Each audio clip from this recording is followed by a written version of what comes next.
Hi guys, how are you all doing? If you watched my last review on Virtue by Amanda Hocking, you knew that this review was going to be on the Night Circus by Erin Morgenstern, which I'm so excited to review about. Again, I read this book on my Nook, like I usually do, and I'm going to be referencing my notes a lot in this review because there are just so many details in this review that I need to get through to you guys, and I don't want to miss any of them, so I will be looking down a lot. I apologize for that. But yes, The Night Circus by Erin Morgenstern. Holy moly, this book is amazing.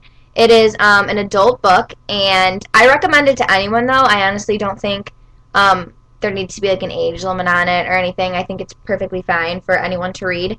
But this book is amazing. Amazing, amazing. I just like have to do the review right now. I can't even talk about it anymore. Okay, so there's a line in the book that really just described the entire book for me, like in one summed up phrase. And that phrase is, like stepping into a fairy tale under a curtain of stars. That's exactly what this book is. This book is an adult fairy tale. And I loved it. I loved every second of it.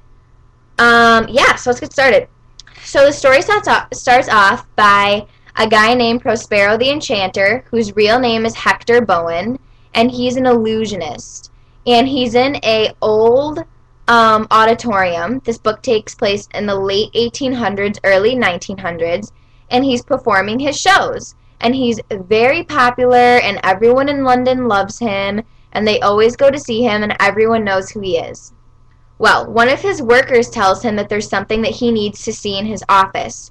So after his show, he walks over to his office, and there's a little girl standing there. And he can tell right away that he's related to this little girl. And it turns out to be his daughter, who's 5 years old, and her name is Celia, and she is one of the two main characters in this book.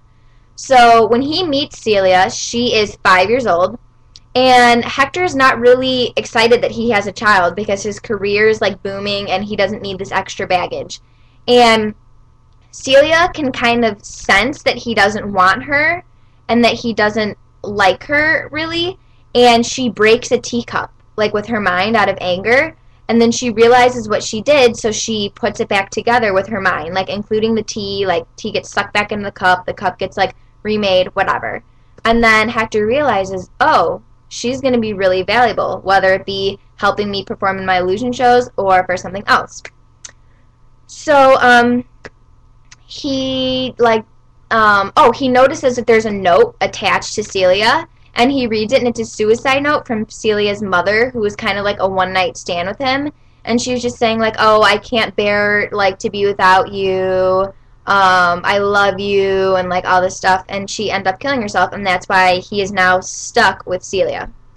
So a new character is introduced in the book called the Man in the Gray Suit, which is, his real name is Alexander, so I'm just going to call him that. And Alexander and Hector make a deal that they're going to start a game. And this game involves Hector offering up his own daughter, Celia, and Alexander finding a student, which is just like a child, from a foster care home, and he picks Marco, who is the other main character in this book. So we have Celia and Marco, both children in the beginning. And both Hector and Alexander train these children to become the best competitors, because Celia and Marco are going to be competing against themselves, or against each other, and whoever wins is the winner, obviously, and the other person dies. So, yeah, that's kind of like crazy scary. So, Alexander picks a guy named Chandris Christophe Lefebvre. I don't know, it's like French. I can't pronounce anything. But he just goes by Chandris in the book, and they know that he is like amazing with detail and just like a really good manager, so they pick him to make the venue for these two to compete in this game. So Chandris's idea is a circus, which is the circus, and he calls the circus Le Cirque des Rêves, which means the circus of dreams. And he also picks about 4 or 5 people to help him with this circus. Hold on, let me scroll down. Okay. The people he picks are Anna Padva, who is the costume designer for the circus. He picks Ethan Barris, who is the engineer for the circus. He picks Tsuchiko, who is the contortionist. And he picks the Burgess sisters, Tara and Lonnie, I believe, and they are the detail specialists. And each of these 4 people have a huge, huge impact on the circus, like a huge impact, and they're really, really, really valuable. I cannot stress that enough. So, yeah, so the circus is a circus of dreams, and this circus is just weird. It's like nothing I've ever, like, read before. And it's only open at night. If you enter during the day, like, you're forbidden and something terrible happens to you, so no one likes to enter through the day. And it comes without warning and leaves without warning. So the circus is there one day, you wake up, you're so excited, you want to go back and experience this dreamland, and it's gone. And it doesn't say where it's going, it doesn't say when it's going to be back. It's just like this mysterious, dream-like circus. So that's a little bit about that. And there's a character introduced in the book who has nothing to do with the circus, and his name is Bailey.